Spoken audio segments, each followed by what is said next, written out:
বন্ধুরা, আজকেও রান্না করতে শুরু করলাম।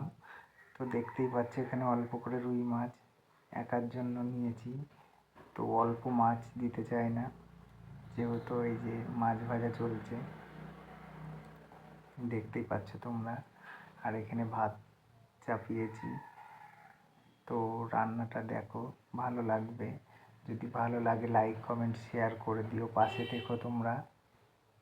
এই দেখো বন্ধুরা, মাছ ভাজা হলো, এবার আলু দিয়েছি। আর এই যে আমার তো রান্না তোমরা জানোই, মশলা দিই না, সব লঙ্কা চিটে রান্না করি।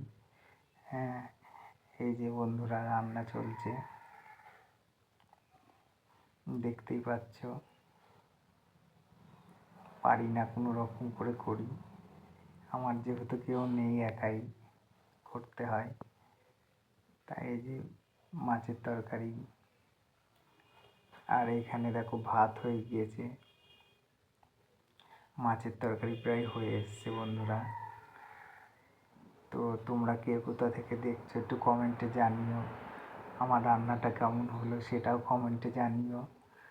পারি না, করতে হয়, কী করব, কেউ না থাকলে যা হয়। ভিডিওটা লাইক কমেন্ট শেয়ার করো বন্ধুরা, তোমরা পাশে থেকো।